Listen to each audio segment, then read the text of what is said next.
to the Susan Lopresti Wellness Mind, Body, and Soul podcast. This is your go-to space for midlife and mature women who are ready to reclaim their health, boost their energy, and live long, vibrant, and purposeful lives. Each week, we dive deep into natural wellness, holistic healing, anti-aging strategies, and healthy lifestyle habits to help you feel your best physically, emotionally, and spiritually.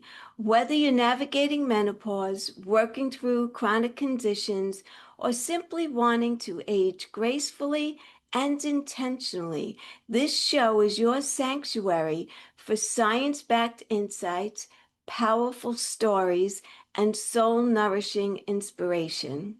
If you're a woman over 40 or 50 or older looking to thrive in the next chapter of your life, you are in the right place. Today's guest is Brooke Kekos. She is a trauma healing mentor and rapid transformational therapist, RTT, who has devoted her work for helping women to break free from the wounds of abuse, indoctrination, and toxic relationships. After leaving a religious cult in her 30s and healing from a series of narcissistic and abusive relationships, Brooke discovered a renewed, deeply personal connection with the Creator, one rooted in freedom, self-trust, and spiritual authenticity. Drawing from her own powerful transformation, Brooke now empowers female survivors of trauma to reclaim their lives through a holistic blend of RTT, NLP, and mind body soul integration. As an ex Jehovah Witness who overcame religious abuse, domestic violence, and emotional manipulation, she brings unmatched empathy and insight to her clients and to the conversation around healing, spirituality, and personal sovereignty. Brooke is the author of The Grief Monster, a widely used therapeutic resource helping children process loss, and her memoir, Shattered, Broken, and Beautiful: Losing My Religion and Finding Faith. Her book offers a raw, inspiring look into her escape from religious control and her journey toward identity, healing, and spiritual freedom. She is also the host of the Cult Diaries podcast, where she explores the complexities of religious trauma and the pathways to recovery. You can learn more about Brooke and her work at lifecoachinggoddess.com, and I will put that in the show notes. So without further ado, Brooke, welcome to my podcast. I am very honored to have you here, and I really can't wait to get into this conversation with you. I'm excited to be here, Susan, and I can't wait to see where we go and share what we share together, actually. Yes, absolutely. I have so many questions for you. I'm really intrigued about the whole thing of what you went through. So, the first thing I want to start with is because your journey is incredibly powerful, were you born into this cult? That's my first question. Yes, I was born into this. So I always like to tell people I didn't have a choice. The programming and the belief system started from birth. Okay. So, your mom was a part of the cult? Yep, my mom and my father, yes. And your father. Okay. Okay. So, can you take us back to the moment that you realized that you needed to leave this religious cult that you grew up in? And how old were you at that point? I was 36 years old when I left, 35, 36. So I didn't know that I was going to leave for a very long time. I did have kind of a bout when I was 16, 17 when I got disfellowshipped in the religion. So meaning that like you couldn't talk to anybody, no one would talk, like look at you when you went to the church because you had sinned. And so basically you were deemed as bad association. So people would reject you basically. There was a And what did you do that caused that? I had sex before marriage. Oh, So I was a young girl. I was 16, doing 16-year-old teenage stuff. yeah. Thought I fell in love and had sex before marriage, and that's a big no-no. I got put in timeout, if you will. But what happens is they announce you from the podium, and everyone knows basically that you sinned, and you can't even talk to your friends. And so I had about a year of having to pay the disciplinary action of my sin, where I just had to be alone. I went to school, I kept my head down, and I didn't get reinstated back into the religion until about a year later. Now, were you in a community of people? You lived in a community or no? So when people think of cult, they always think, okay, they're on like a compound. Yes. And yes, there are cults that are like that, right? That are compound only, but this is not like that. Jehovah's Witnesses is you think of them as the sweet little people that come knocking on your door on Saturday mornings and trying to share their message and buy into their program and take their literature. But no one really knows like the insidious things that go on in the background, right? Where there is this shunning and this excommunication, and very similar to Scientology, where when you do not believe the way that they believe, you're gone. No one will speak to you anymore. It doesn't matter if you're family or not. You are no longer a part of the group or the clan or the community. And this is why there's so much depression, suicide, substance abuse after leaving this religion. When you awaken to the fact that, wait a second, this is a cult and nothing about the doctrine seems true, and there's some huge fallacies here, and you don't realize it's a very hard thing to lose your entire identity. And when I was 35, 36, my then husband came to me and told me that we were in a cult. And I didn't believe him at first. Oh, I didn't believe him. I was shocked. I did actually exactly what I was trained to do. I was like, no, you're crazy. What are you reading? You're not supposed to read anything outside of the religion that the elders tell you can't do that. I stood by my religion and my faith and really didn't listen to him at first, but he started to show me a lot of, I'll say, I don't know what I can say on here, but it's CSA cases. So children things were happening to children and they were covering it up. And this was happening within the community, but it was blown up in about 2015, 2016, when all these cases were coming to light and these people were actually taking them to court.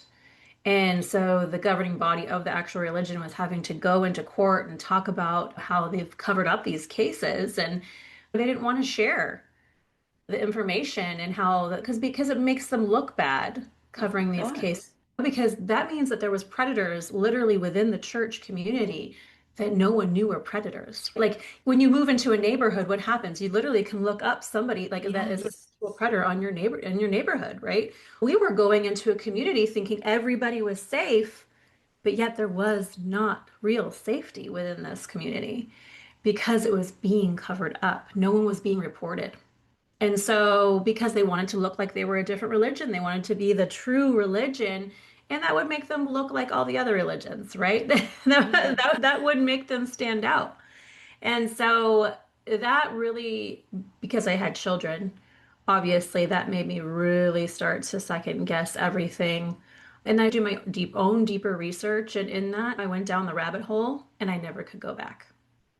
I grew up in Brooklyn, New York, and I remember in the late 60s, early 70s, Jehovah Witnesses were always ringing the bell, Yeah. our bell. They would come, they'd have these pamphlets, and I grew up Catholic and I didn't know anything about Jehovah Witnesses, but I didn't realize until I read your bio that they are considered a cult. I Yeah. had no idea. Yeah, they basically follow the what they call the cult model or the bite model that has been created by many people, emotional manipulation, control, all of these tactics they use to keep people within the community, right? Saying you can't read anything outside of this community, making sure that if somebody doesn't believe, then they're going to excommunicate them. So it's really helping, it's making people stay in this bubble, Yeah. if you will. And that makes people not critically think.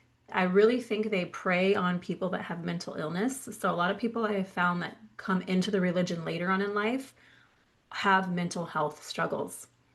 And so, of course, a mentally ill person is going to attach to the love bombing that this cult does. Yes. Oh, come in. We will give you love. We'll give you community. We'll shower you with everything, which ultimately isn't a bad thing, right? We all need love and community. This, we are human, but this is the way that it's predatory, right? Like it's the whole thing that's set up. People don't know they're doing this because all of them are drinking the Kool-Aid, but that's ultimately what's happening, right? And then these people Yes. are living inside of this doomsday, fear-based doctrine.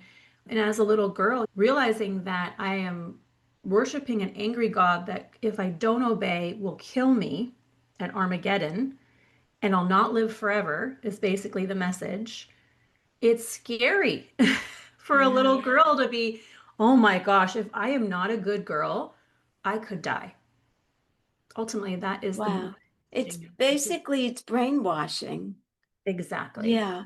So I'm in a mastermind group that we meet every Monday, and I've heard of cults, but so far removed from my life or anyone that I know, was never in one. But in this mastermind group, which is really about psychology, there's two people in there. A gentleman who was in this cult with his mom from when he was a little boy up until he was in his late 30s. Mm. He left and he talks about it. And then there's another woman that her two grown children have been drawn into a cult and they no longer speak to her because the woman that brought them into this cult has basically brainwashed them to believe that their mom and their father, but he's a little bit in it too, the dad, but the mom, they don't speak to her at all. She's heartbroken over this and has no idea how she can get them to see the light. And we keep telling her, I think you need to allow them to go through the process Yeah. and hopefully someday they do see the light. Yeah, it's so sad. And it's part of me. I'm estranged from my family that is it's still in the cult. I have been for some time, ever since I left. We had a period of time where they still talk to me, but the moment I really stood up for what I believe, Yes. the moment I changed, the moment that I said, you know what, this is not love, this is conditional love.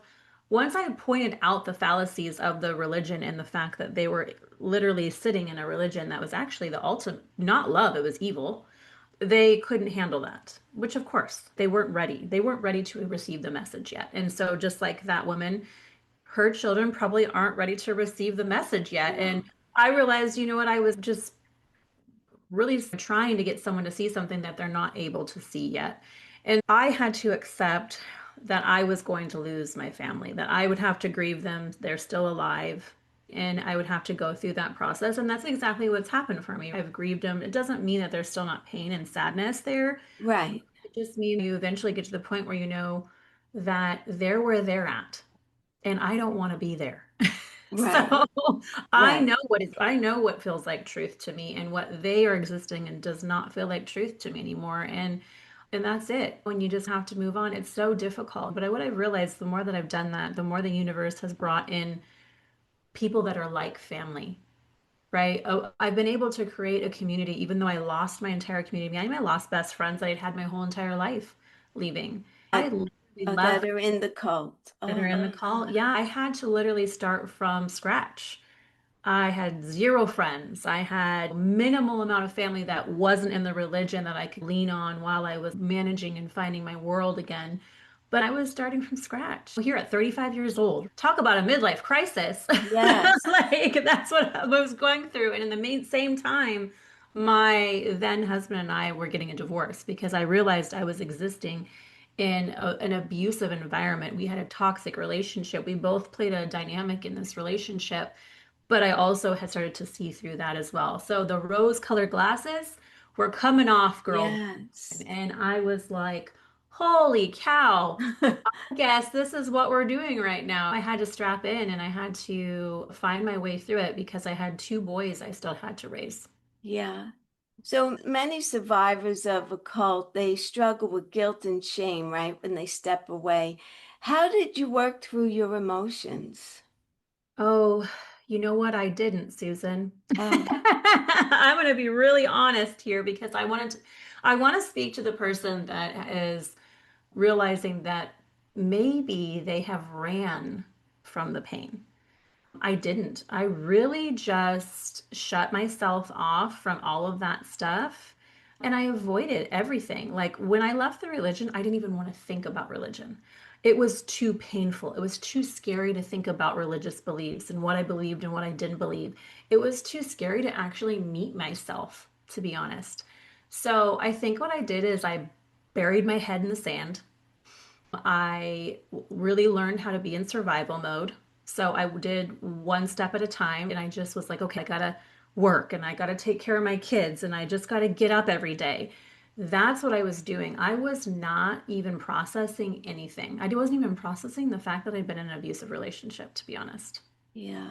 So I went through the process of the trauma bond. When you leave the relationship, I went through that chemical dependency that I was seeing because it felt like I was literally dying because I was leaving this relationship and it felt like I was coming off of a drug because my Yeah. body had been so used to this cycle that we had been through and so dependent on this partner.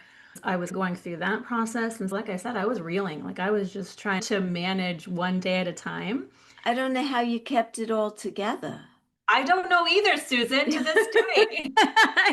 It's so many things at once, losing all your friends, your family, also letting go of your relationship with your husband and the abuse that you went through. I admire you. You're a strong woman. You really are. Thank you. I'll be honest, there were dark thoughts there. There were times Yeah. where I didn't want to stay here. I didn't want to live here anymore. I was like, how do I get out away from this pain? But the what kept me going was my two boys. I get a little emotional thinking about it because those Yes. two boys, I said, I love these boys and I don't want them to live without a mom. That's it. I don't want them to live without a mom, so I've got to figure it out. Right? I just looked at myself in the mirror and I said, I've got to figure it out. This is it. Like if I want these little boys to have a mom, then I've got to figure it out. I got to stay here and I got to figure out what I'm going to do next. So I think the pivotal moment was actually when I met my now partner, who was a very healthy partner for me that I didn't realize at first. He was so foreign to me. He didn't, so safety was not something I'd ever experienced or a healthy relationship. And so when I met him, I was almost like, what is this? I'm not attracted to this, but that yet I'm curious about this. There was something intuitively inside of me that continued to like want to pursue the relationship because at the same time, I'm like, it was so different and foreign than what I'd ever experienced before. And so I'm so glad that I did stick with that because there was many times where I wanted to run away. There was many times where I didn't want to deal with it. But what he showed me, he mirrored back to me what wasn't healthy, what wasn't working, right? And what was my trauma. Like he'd be like, I know you're not, this is not who you really are. I think this is just your trauma. And that made me say, okay, maybe I need to go get help. And so I started to go down the path of getting a therapist and working towards that. And as I began that process and started to reflect and see how much work I had to do, honestly, my then ex-husband died tragically from an overdose. Oh, And my whole world shattered again. Like it was like oh my God. having to deal with the process of his loss and then my own grief. We'd known each other since I was 15 years old. Mm, Regardless of the relationship, I feel like there was such a soul connection there, absolutely. space and time, that it was like something in my heart broke. It felt like my heart shattered. Yeah. And I couldn't explain this deep grief and this deep pain. And that's when I started to get really curious. I'm like, okay, I don't know what to believe anymore because I was told that when people die, they're just dead. They know nothing.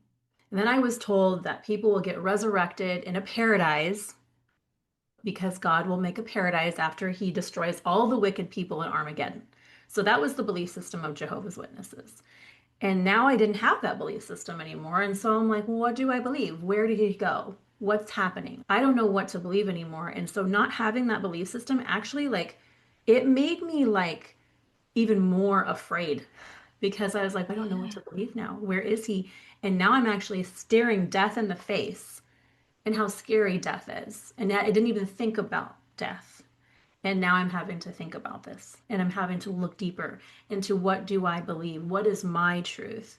And as I did that process, I don't know how to explain it other than I felt like I was very, very divinely led through the process. I felt like I was held, I was supported as I started to be curious. And as I was curious, it felt like people kept dropping into my world and giving me these beautiful synchronicities of go and watch Surviving Death on Netflix, all about near death experiences and what everybody had ever experienced.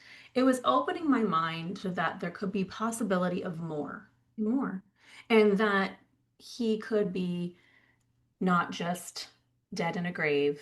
Yeah, there could be something more beyond this life. And that was new. That was a new, like, perspective that I had never been allowed to know or read about or understand. And as my mind began to open, it just felt like these things started to resonate for me. And I started to find my own belief system of what I wanted to believe. And then as I did that, I psychically just came online, if you will, and I started to really know what intuition was and being connected, and that there is another side to all of this and to our entire experience. And it's comforting in a way to know that there's more to it than that they're just gone. Yes. Yeah. Yeah. So I know that you got into NLP and RTT. Can you explain what both of those are, please? Sure. So RTT is rapid transformational therapy. So it's actually a combination of neurolinguistic programming, which is NLP, as you talked about, psychotherapy, and hypnotherapy. So it's a really beautiful process of really being able to work with the subconscious mind, which is where we operate from 95% of the Yeah. time. So this part of our mind, we are not taught this in schools. We're not taught this in colleges, really. We're not taught this unless we go back, we're going into neuroscience or something. We're not really taught these things. And I think it's becoming more mainstream now because people are opening their minds and everybody's consciousness is changing to see, okay, wait a second. Personal development is really important in the Hmm. evolution of humans. And we're needing to learn how this thing, this beautiful thing that operates our entire life, is operating us and our belief systems and all of these things because it's created when we're young, right? We are groomed, if you will, or we're seeing what's modeled around us Yes. when we're young. We're taking this, all this information, and our brain is being basically creating an operation system and a belief system for our entire life. And we operate from that today. And so RTT is really good to really get into the root of things and our subconscious beliefs, whether they be negative or positive, because that is how we're creating our reality. That is how we are creating in our relationships and our businesses. This is what we're, how much abundance we're bringing in. What is our belief system? Knowing what our subconscious beliefs are changes our reality right now and consciously. And so when I found this modality, it changed my life because I had complex PTSD. I had severe anxiety from abuse and from fear, being so instilled with fear in my nervous system, in my mind, and my belief system, to think that there was always an enemy out to get me from the religious beliefs, right? Finding all of these beliefs and sifting through this is like this is our inner work. I know it sounds crazy, but we have to unravel basically everything that our parents did to us. Yes. Even if you came from a great family, they Right. still somehow instilled some kind of trauma or something. There's Yes. no perfect world out there. We're all, and I think we're now realizing what we've done wrong in the past that now we're paying for now in the generations that are now. Wait a second, this doesn't work. Even the younger generations now, they're really testing like the systems and things, the patriarchy and all these things that have been put into place for so long. Yes. And they're kind of, because you know what, consciousness is becoming different, and people are awakening to the fact that you know what, these things haven't worked, right? Just I'm sure you were told, or somebody that was told, just let your children cry it out.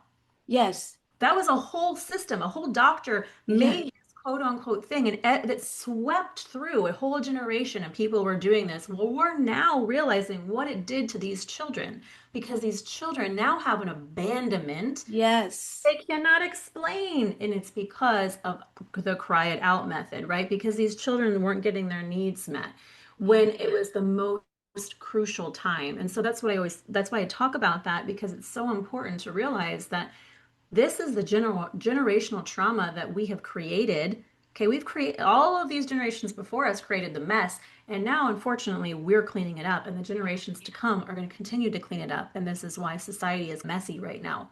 It's messy. We see a lot of mental health struggles, a lot of depression, a lot of anxiety, so many disorders that our people are getting, I guess I should say, diagnosed with.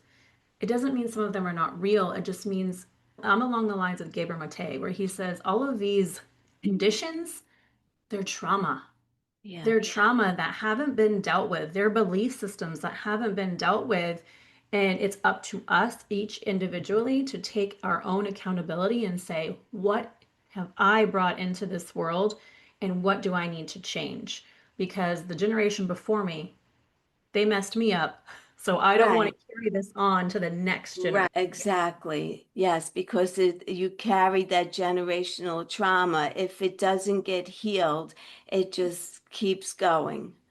Exactly. It just keeps Yeah. going. And I think that's why I obviously really am so inspired by people doing this work, but also really uphold it with a lot of integrity because it's really an important part for me not to continue to pass this down because our children need it more than ever. We see a lot Yes. of children that are really struggling. We have things that we didn't have when we were like when I was a child, social media and click of a button. We have instant gratification. We have constant access to information.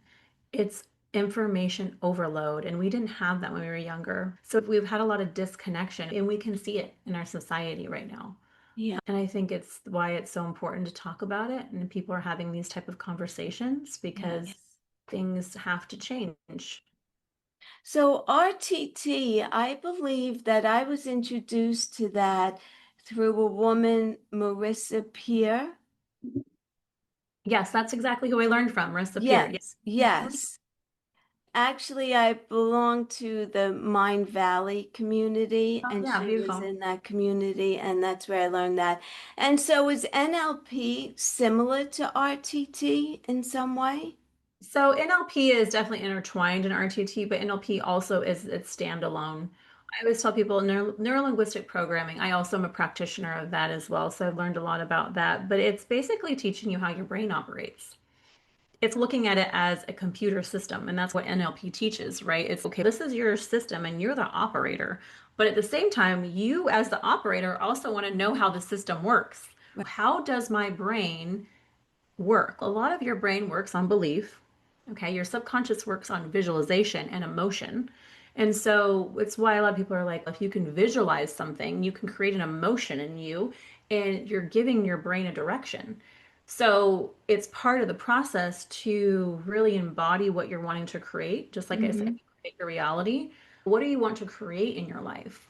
When you visualize it, and you feel it in your body, it's an energetic imprint, right? You're creating something and this part of your brain, it doesn't know the difference if it's real or not real because Right. this part of your brain operates in the now. Everything is right now. So even your trauma is right now to this part of your brain.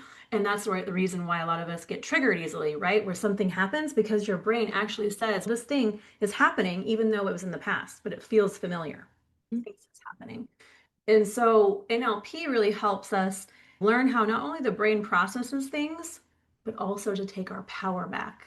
If I don't want to continue to do this pattern or this behavior, okay, I get to switch that, right? I get to switch this behavior. So a lot of us, I'll just take procrastination, for instance, right? A lot of us will procrastinate in business or in life, or they'll be like, you know what? I want to lose those 10 pounds. And so they'll go on the diet and they'll start going to the gym. And what happens 3 weeks later? You fall off. You know why you fall off? Because your subconscious mind says, we don't do this normally. And we now the excitement of this is over. And so we're going to go back to our original program, which is eating bonbons and sitting on the couch. I'm just being silly, but Made me laugh. yeah, we're gonna go back to our original program. And this is the why it's so important to continue to create that visualization and that feeling and remembering, okay, who is it that I want to be on this other side? Do I want to be this 10-pound less girl that I can wear this outfit? If that's the case, I'm going to keep thinking about her. I'm going to keep looking at this visualization of this, of me.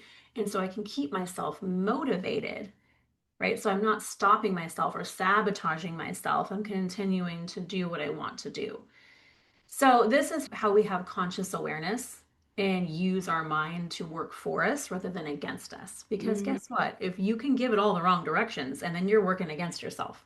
Yes. And it sounds very simple the way you're explaining it. Yeah, It's I not mean, very complicated and makes total sense. it is actually can be really simple. It doesn't Yeah. have to be complicated. I want to take the complication out of everything for everybody because we have complicated lives enough, right? Yes. Life is already sometimes really hard. So why not make it easier, right? Why not learn how this thing that operates you works so that you can have your power, so you can take power over your life. So you're in the driver's seat instead of the passenger seat, and this thing is just running your life because you got some old beliefs, some old trauma, some things you never cleared out, right? This is cleaning your basically the trash inside of your mind that Yes. it's crowding out everything else, right? It's the weeds that we need to come and grab so we can really make space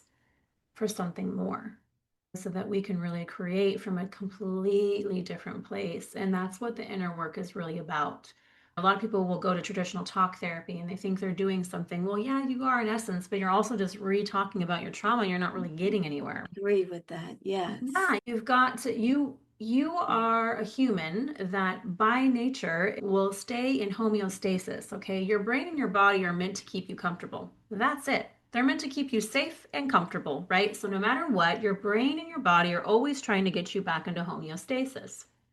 So it's a lot of the reason why it's hard for us to grow as humans because it feels uncomfortable to grow, right? Yes. And our body says, "Ooh, no, we don't want to grow. That's uncomfortable. Let's get back over here. Let's go back and sit on the couch. Don't do that, right? This is comfy. This is cozy. Stay here." And so it's why often we need a little hand holding and we got to work with the mind, but we also got to work with the body. And it's why I always tell people I do a very holistic approach. It's mind, body, spirit, where it's like nervous system is foundational. We're not taught that as well. Like our body will hold us back from things because our body could say, you know what? There's no way we can do that. It's not safe. And so we may get this thing okay, but then our body is, we're not doing that. That's too scary. Right. And this is why it's a holistic approach. You have to connect to the body. You have to learn how to regulate your nervous system more, and you have to be able to know what is inside of this brain that's holding you back. And when you have that, you're unstoppable, limitless. Yes. You know, I tell people you are literally limitless in what you can create, who you can become, what you can do. 10 years ago, you couldn't have gotten me on a podcast. You couldn't have had me speaking in front of people. There was no way when people told me that I would have to do that in this business. I was like, I'm never doing that. That's crazy. I'll find a different way. I don't care. And it just shows you that you can overcome fears. You can overcome these anxieties or these nervousness about anything when you work with the mind, because now the mind says, oh, this is easy. This is effortless. I don't have to worry about this. I can do anything. That's a beautiful place to be. It's so comforting.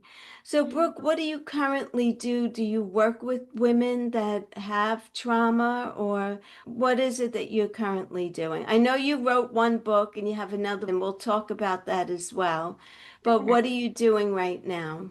So right now, yes, I do work with some men that have had trauma. Some of them have PTSD. They're veterans because I do Oh, a lot of PTSD work. But I also my main majority of my work is working with women that have been in an abusive relationship or have a lot of childhood trauma, religious trauma, really helping them take back their power. Because when we lose these identities, We also, if you've been beaten down by a system or by a man, you have no identity. You lost your identity somewhere, and you also have no self-esteem.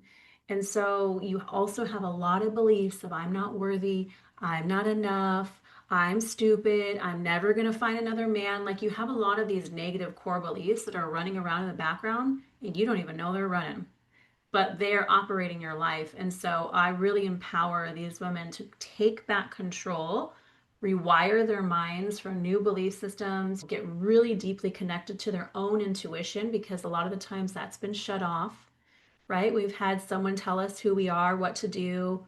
When we've been chasing, people pleasing, trying to earn love, we haven't been listening to our intuition. We've just been surviving. So I want to help these women thrive. So that's what I do with them. I do a lot of obviously RTT work, NLP, trauma coaching, but also use my intuitive sense to be able to sit with them and really guide them to their soul and their purpose here.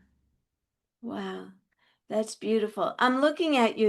You're a beautiful woman, and I'm thinking when you first came out of this cult, you must have felt all those things, worthless, not smart enough, not capable. And meanwhile, you're here speaking and you just embody this work and it just lights you up. So the transformation that you have had is remarkable, and you have to be, I'm sure, an inspiration to the women that you're helping because you were them at one point, and now look at you, and that gives them hope to say, she did it, I could do it as well. Oh, thank you. I really appreciate that, Sue. Yeah, I admire you. I admire you. So tell us about your new book. Yeah, Shattered, Broken, and Beautiful. Yeah, it came out last April, so it's been out for some time. Oh, It got launched on Amazon in April, and it's been out and it has been helping women already. I can't tell you how many women I have sat with that have told me that this book really ignited some deeper reflection for themselves, their own generational trauma that they're carrying, things that they want to process and work through. It's been really a beautiful journey, honestly. And it's really a memoir about my life living and growing up in a cult, having a narcissistic family dynamic, and then also repeating the cycle by finding the same type of abusive partner and then living that out and then breaking free from both the system, the religion, and the relationship. And I wanted to inspire women. Not only that we can go through these very difficult things, but we also can rise above them. We also can find our inner source of power and know that we've never been cut off from that. It's just been quiet. It was yeah, just dormant. yeah. So what does your faith look like now compared to the faith that was imposed on you in the past? It has nothing to do with religion. I don't believe in the concept of religion. I believe that anytime that you believe that you need someone else outside of you to give you a doctrine or a belief system, that you're tapping into something that's not yours. It's you already have the answers within. And so that's really what I've discovered in my own journey, religious journey of being able to say, okay, it's not about a religion, it's about spirituality. It's about this connection to a higher power, source, universe, God, whatever you want to call it. Knowing that I've had a deeper connection to that than I ever had when I was a Jehovah's Witness. I have felt very led in my life, very supported. Every time that I have needed the teacher, someone comes into my world and I'm like, oh, this is exactly what I needed to hear right now, or this is what I needed to learn. It's almost being just guided through life and realizing that we all have this. Mhm. Sometimes we're just not paying attention. Sometimes we're not just noticing the signs of, you know what, this person came over and said this to me today because I needed to hear this. And maybe Yeah, that was divinely sent to me at this time. This is a message, right? And this message, I'm going to receive it and I'm going to be so grateful for this message. And that's really what has happened in my life ever since.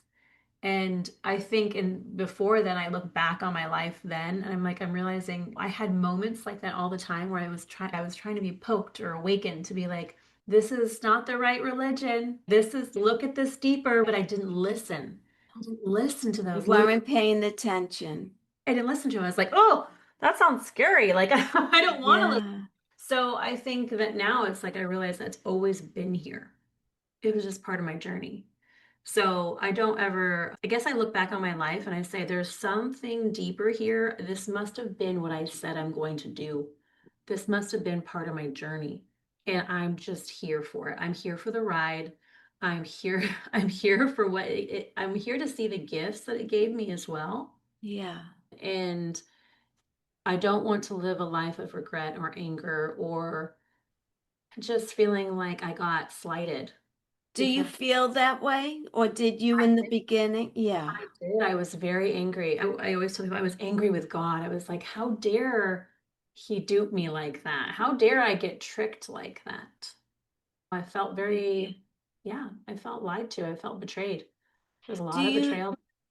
do you feel that as you were getting older and you were maturing, you had more self-confidence to say, I need to leave, where in the beginning you were getting inklings of this is not right, but you weren't strong enough to walk away from it? Do you think being more mature helped you with that?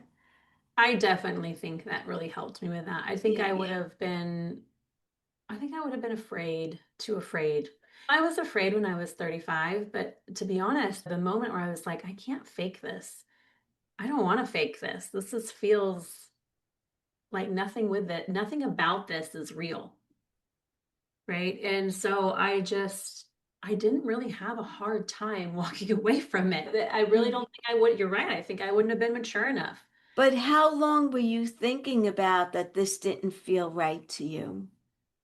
Oh, as soon as my ex-husband kind of awakened me, that's when he really planted enough seeds of doubt in me that I was like, okay, he made me like completely reject it.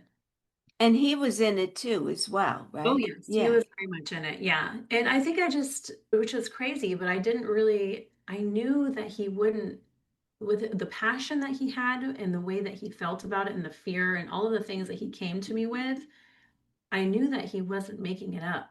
I knew he hadn't gone crazy because the more he talked about it, I was like, you're right. None of this stuff makes sense. And I can't look at you and say that you're crazy. Like, Right. I think what you're saying is true. There was something inside of my body that was like, no, this is truth. What he's saying is true. Listen to it. And so I couldn't deny that. Yeah. Brooke, do you have any final words you'd like to leave my audience with? Yeah. I would definitely say to them, first of all, you're never alone in your journey, right? There is always someone out there to support you. Even if you feel the most alone, there is something or someone that can support you. So do not just try to go it alone. Your journey will be much more difficult. I tried that in the beginning. Don't do it. Don't recommend it. And I also love to tell people, you know what?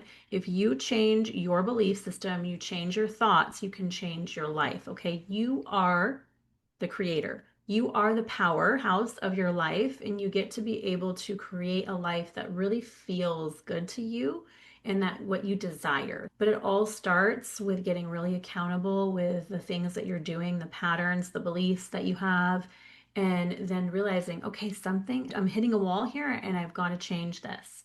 And so once you see that, there's no going back. Yeah, that's great. And where can people find you? Yes, they can find me on all social media or my website as lifecoachinggoddess.com.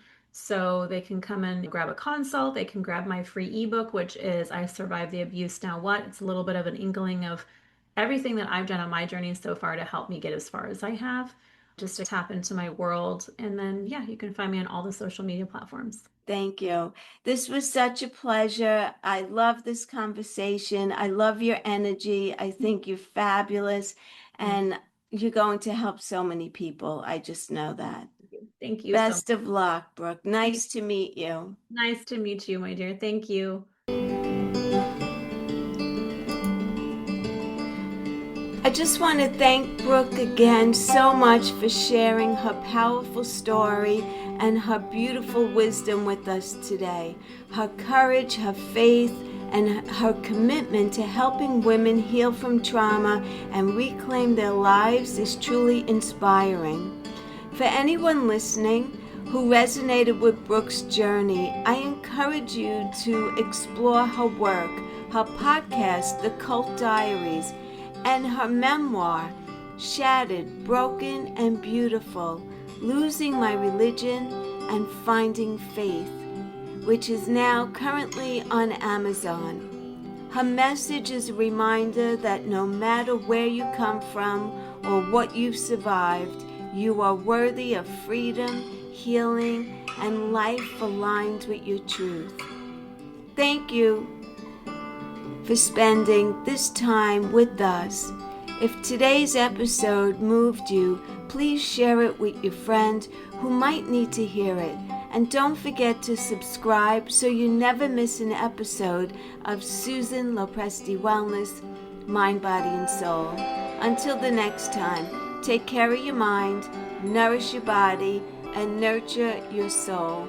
I'll see you next week.